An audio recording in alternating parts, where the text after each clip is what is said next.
Well, here we are on The Mystic and the Nerd. I'm back with the Jessie DeCorsey, freshly back from the beautiful, the wonderful state of Hawaii. How was Hawaii, Jess? Oh, so good. So good. But I'm starting to lose my tan, I think, already. And we came back to Minnesota fall, but it was amazing. I mean, it's Hawaii. And you've been traveling too. So we're coming back after we've been places. Except for you were Yep, here and I left. yep. It's what happens, isn't it? Trish and I were back in Texas. Yeah, sadly, but also um, I think it was a good time as far as healing and restoration is concerned for her mum's um, passing and funeral, and just spending some quality time with Trisha's family and just building relationship and doing all those kinds of things. Even though it was quite a sad and hard time, it was good to be back on the land, feeling the things of all things America, engaging with barbecue more than I can possibly imagine. Actually, we came back and I said, Trish, I just can't do barbecue for a little while. I just need to find other foods that I can put in my mouth. So, but had a very nice jalapeno sausage Mm. in a little place called Waller, Texas. Ooh. Yep, if you blink, you miss it. Like it's on the freeway. But apparently, there's a very well-known barbecue joint there, and I'd had a very big breakfast because you guys, when you go out to breakfast in America, it's just like you do not walk out of there just having a smoothie. Like it's just you Yes. eat a lot. And so we stopped there, and Trish is like, "What do you want?" And I'm like, "I cannot fit another thing in." But then I saw the sausage, and I thought, "I can do that." What's the spice level? Is it spicy? It was mild, like Okay. jalapeno. I think is like it's a little spicy, but it was mild. But it had the right amount of smoke. You know when you would know this with Trev smoking like he does, the beautiful cuts of meat that he gets. It can be too heavy on the smoke some places, and sometimes it feels like, is this smoked at all? But it was just right. It was a bit of Wow. Goldilocks moment. Not too hot, Nice. not too cold. Wow, memorable. Yeah. Trying to think if I had anything memorable in Hawaii. Pineapple. Pineapple, the fresh fruit was amazing. I can't say I did much of that in Texas. Very different trips. Nope. Fresh Nope. coconut juice, water, coconut water. What is it? Yeah. None of that in Texas either. Woman had to cut it open for us with her kids like that. Yep. I'd much rather somebody who knew what they were doing do that for me than me losing some fingers. Same. I was very happy she offered to do that. I was like, I don't know how we'd open that. Yeah, it's good. Anyway, now that we're here back with Mystic and the Nerd, one of the things just suggested the other day to me is that we just find a verse that in Scripture that just is speaking to us at the moment. And for me, because I've spent so much time in the Gospel of John, and I love the Gospel of John, it's literally my favorite book of the entire Bible. I love listening to the words of Jesus through it. I love the discovery of like John's heart inside of the writing and all of that stuff. But there's one verse inside of it that continues to echo in my spirit.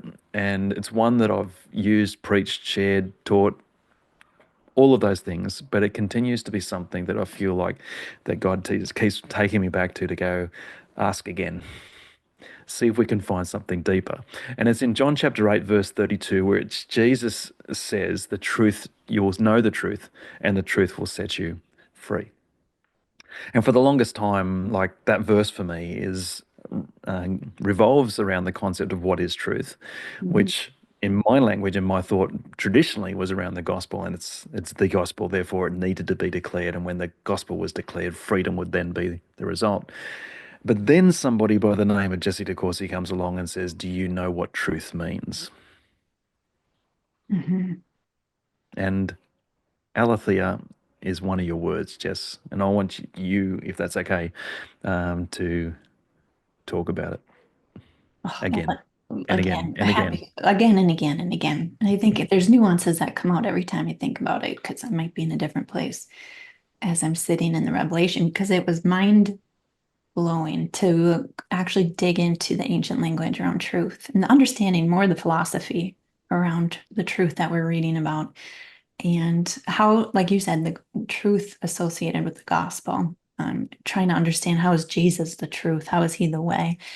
I expected to find something that was a little more black and white with the word study, that it would mean something like more factual, more truth is what's a right and wrong sense. And that was certainly my quest and why I was digging into it. But to discover that aletheia just concept took quite a while to get to some root words. So root words are always key to doing a search and kind of looking at different contexts in which it's used. But in the Greek, it two definitions came up and it could mean unconcealed or unforgetting.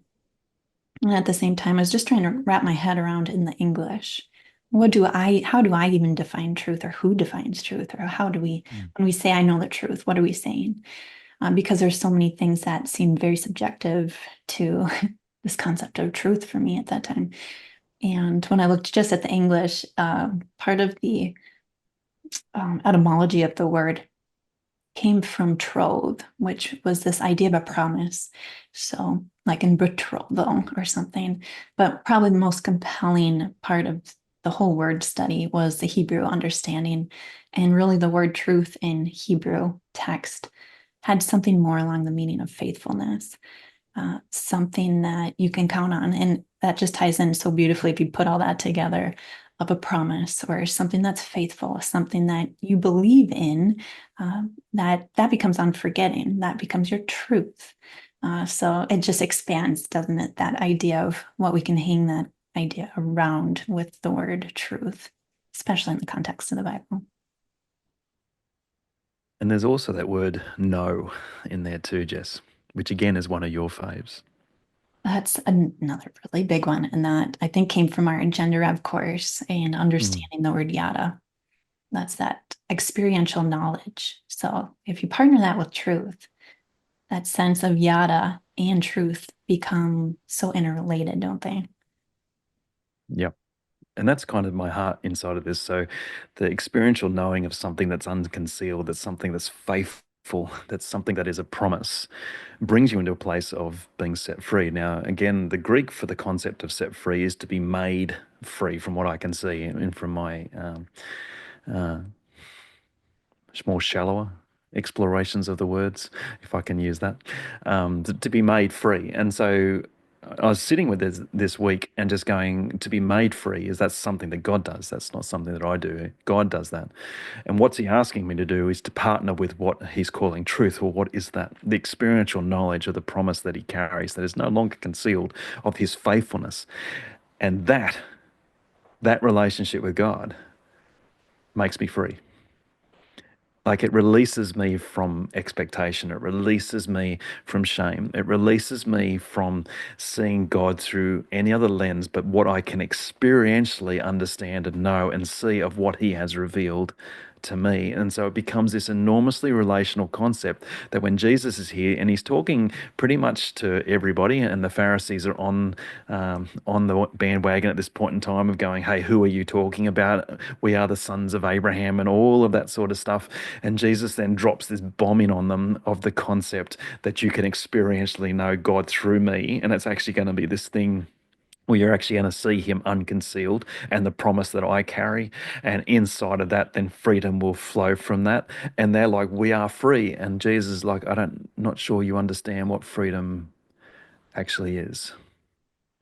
Your freedom is based upon what rules you can keep rather than the relationship that you hold with God. And just for me, that's the moment. Like, that's the moment of wonder. That's the place of what can I experientially discover of the unconcealed promise of his faithfulness today as I'm sitting with you in this very moment. That to me excites me. Oh, it excites me because I think it's so easy to get trapped. I guess if you look at what does it feel like to not be free or to live, I don't know, in prison, chain bound,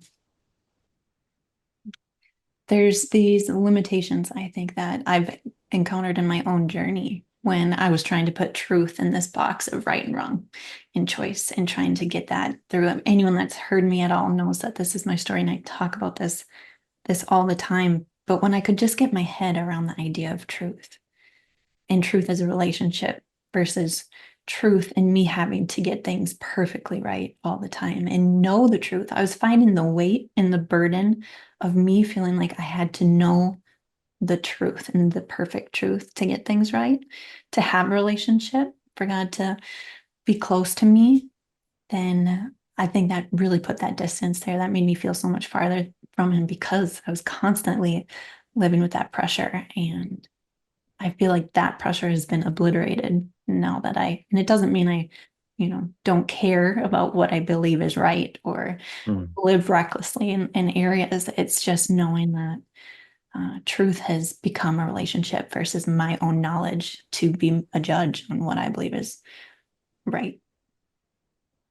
Yeah. And I think that's the whole essence, though, of the kingdom that Jesus ushers in, right? Like it's a place of relationship. It's not a place of law keeping. And that, to me, is the essence that breaks me away from knowing God through a series of rules and laws or truths, if I can put it in that 15th century um, English version of what that is. It allows me into the place of knowing Him and understanding Him. That then to me says that I can love Him. So again, a person I can love is a person that I can see, a person that I can walk with, a person that I can understand. And so, regardless of what happens out here, I know the person like intimately. That's the whole idea of love. And so, I think Jesus was introducing them to an idea that was so alien to their thinking that it's just that jolt to go, hang on, we are free. Like nobody has enslaved us. And I'm like, do these people not know Jewish history? Do they not know about the Babylonians, the Assyrians, the Persians, the Romans, the Greeks? Do they not know of any of those forces that came and have enslaved? And they're still in this place of going, we actually know freedom because we have this rule book from God and He has chosen us. That doesn't sound like freedom to me, Jess. Mm-mm. And I think this can be a really hard conversation to have because we're so prone to have that fear trigger in if we start conversations around truth, like we're trying to dismantle that there is parts to our faith and our belief system that we do believe in truth. Like the second we start to deconstruct truth, or that's not really what we're doing. I think we're actually constructing truth as it was Mm. intended. But I think that's a really challenging thing. So as people are listening today, is there a way we can make this a tangible place to sit in around maybe the difference of truth as we're wrestling it out here today and freedom, specifically around freedom? In the words of a very famous author, it's not about right and wrong. Yeah, not famous, but okay. Yeah. But that's isn't the essence of every healthy relationship not about right and wrong? It's about connection.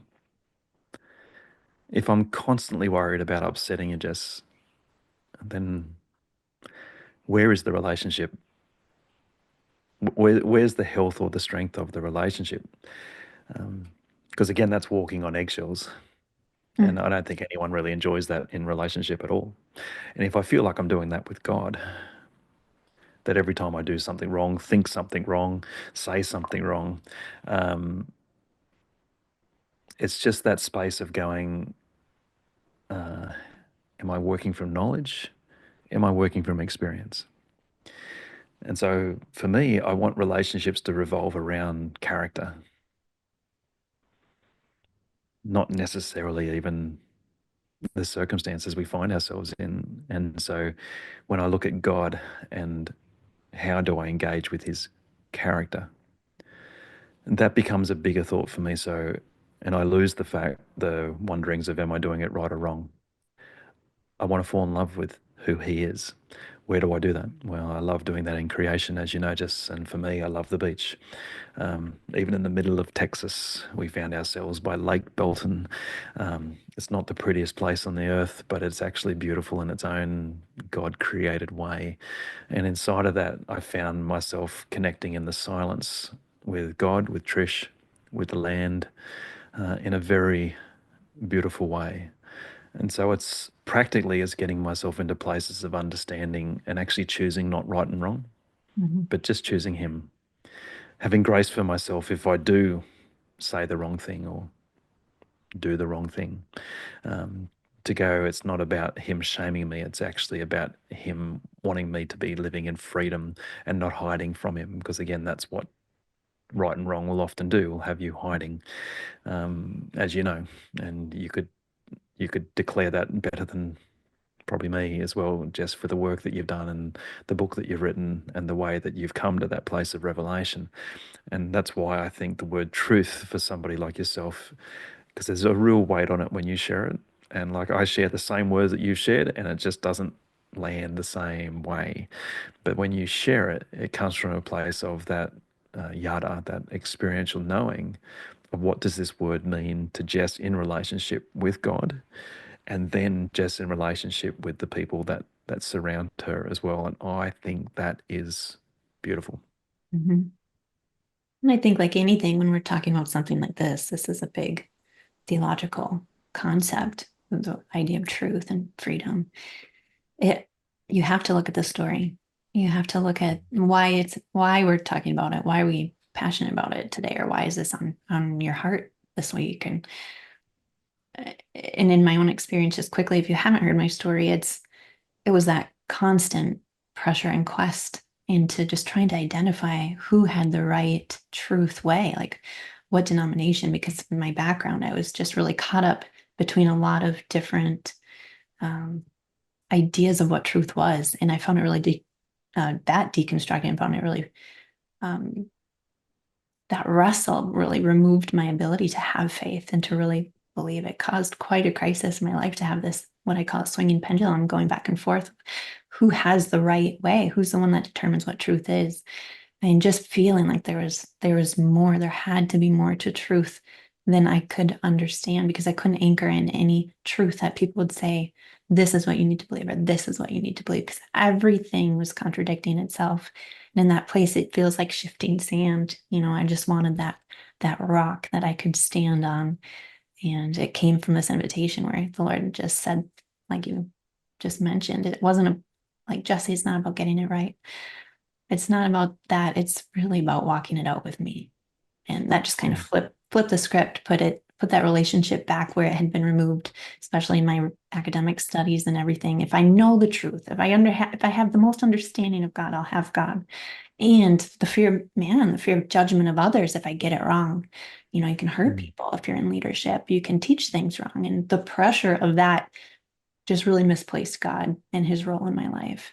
So I think for me personally, very passionate about this word truth, not to disrupt anyone's ideas around it, or but simply to look at it and see what can happen when we might mm. associate our identity with our own ability to define truth instead of truth being a relationship. Yeah. Isn't that just it's one of the tools though. It's being curious about these things. And like when you say what's a practical way of doing it, well you've just shared how you got curious around it. You didn't use that word, but that's what I'm hearing. It's just like, is this the right way of doing it? Like, um, is there another way? And you got curious around that, and all of a sudden there's a great revelation inside of that going, hey, it's not about right or wrong. It's actually about walking with me. Because there's been times where I've thought God's done things wrong in my arrogance. It's just like, that's not how I would do this. And you can laugh about it now, but like in those crushing moments, it's just like, God, this is not right. Mhm. I should not have to feel this way in this point in time. And he's like, it's not about right or wrong.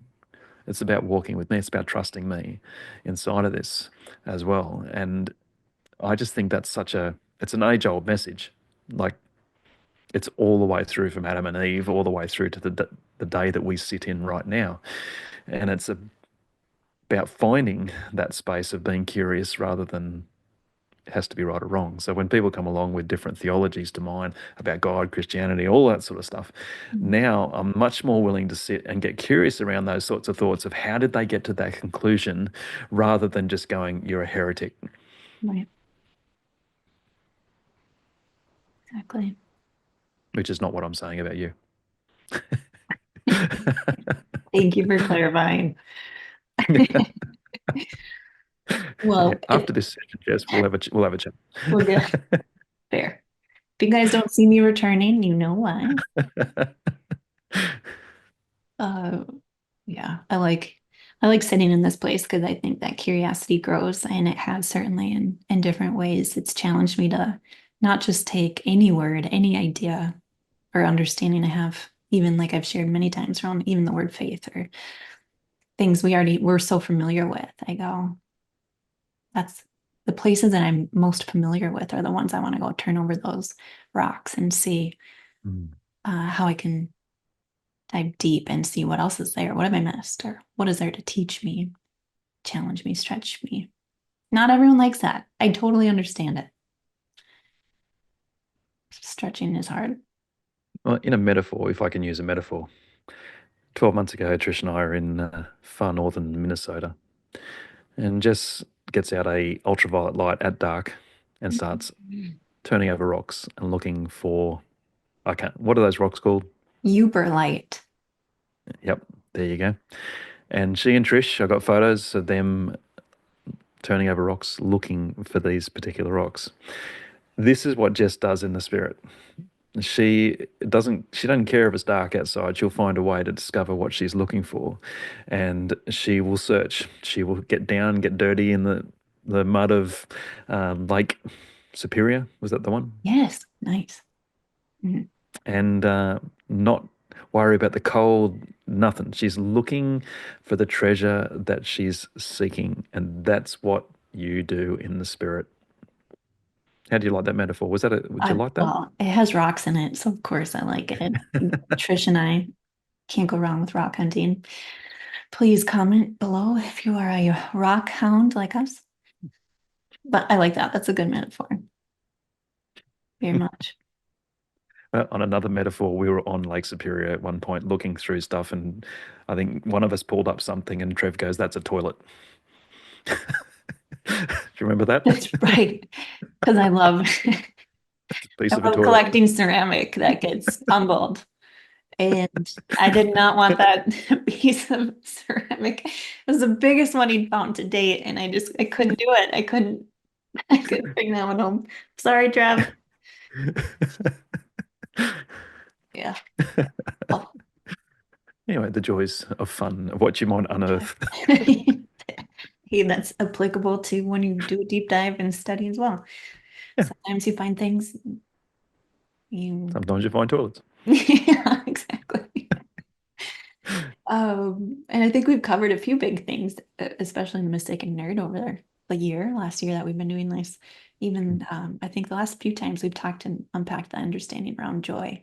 So it's not like I mean, truth and things like freedom, those are really heavy concepts. But looking at the word joy and kind of thinking, well, maybe what else is there to know about joy? Well, there's a lot about biblical joy and different ways we look at that because we're seeking it. We want these things. We want truth. We want freedom. We want joy. So I think reading it in context, understanding it, doing these word studies it's just such a blessing.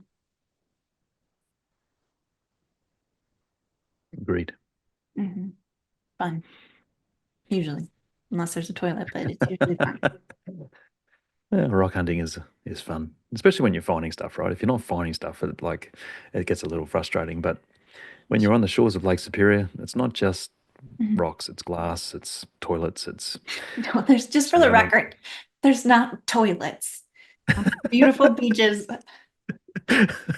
I'll edit that out. Delete that. Come to Minnesota. It's beautiful. Did you ever look up the word for freedom here?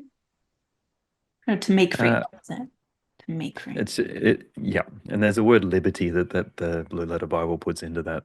Freedom, that's I think that's another word to for us to get curious about too, because again, for me, the truth will set you free. So what is that experiential knowing of the unconcealed that God has revealed to me about his faithfulness? Do you like that sentence? That was great. Yeah. That was a great sentence. That was I like saying that. But that's wrapped up for me in the way that Jesus loves me. And one of the big revelations of my life, as is no secret, is the learning to love self. And so the word freedom for me is very much it's wrapped up in the word love, but it very much is expressed in the way of how I can love myself well. Because so often I find myself being one of Job's mates to myself rather than being a lover of myself. And so one of Job's mates, what I mean by that is that they point out all the things that I've done wrong, and I'm big at doing that to myself. Like that's part of um, being part of my journey. And so I find when I look at how do I friend myself, Jess, often it's from a Job's mate point of view rather than a Jesus point of view. And so part of the freedom for me to move in and to grow in is to discover what is it to love myself as Christ has loved me. That's part of the unconcealed faithfulness of Christ that he has given to me in this concept of experientially knowing the truth that he carries. And that's a work in progress. It is, isn't it? And I don't know why the word surrender kept coming to me when I was thinking about freedom or what is it to make free. And I wonder if there's an element, even in loving self, of freedom being maybe I've looked at freedom as something you fight for, as something that you have to work really, really hard to obtain or to know the truth. There's just I felt like there's so much weight on me to understand and obtain those things of freedom when really the most freeing parts of my life, like you shared, those biggest revelations were places where I can let that all go. Maybe that's where surrender's coming up for me, which can be hard. I mean, that takes a lot of strength in itself to surrender, right? Well, it's like any long held belief. Like, how do you do a U turn on some things that you've believed your whole life? Like, how do you occupy different thoughts in a space where it's just been the way you've done life? Like, even the concept of right and wrong, it's not about right and wrong. Like, how long has that revelation been sitting in you just before you actually penned it, right? Mhm. Well, I found it so offensive, I couldn't even handle it for quite a while. Yeah, What do you mean it's not about getting it right? Of course it is. Yeah. yeah, absolutely. And again, when like even in my own journey, people say, "How do you deal with things like shame or hiding and things like that?"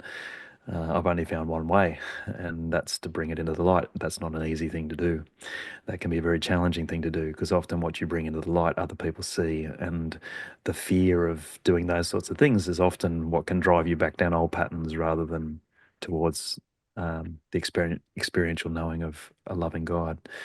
And again, when you go to Bible college, the right and wrong statements, they're there. They're both concealed and unconcealed. Like they are there, and you're there trying to navigate through your own experience as to is this true?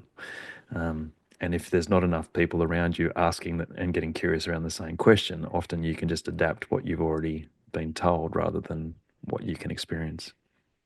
I love how you just said that because I think that might be the hidden element of truth is that consciously or subconsciously, we're always measuring it against our own experience. That's why it can be so offensive if something new comes along and someone says, "This is true," and you go, "That's not my experience of it. I have a different experience of truth." So you do your truth, I'll do my truth. And that's where it gets a little blurry sometimes, especially for people like me that like it really clean cut, really black and white. Not muddy. No, clean, very clean. Yeah. Mm, That's it for Mystic and the Nerd for the verse that I'm sitting in. Now, this conversation's gone on so long that we decided to put a Selah moment in it, and we're going to be back next time with a verse that Jess has been sitting in. How's that sound, Jess? perfect. See you guys there. Thank you for watching along and would love your feedback from the things we've been sharing. Bye for now.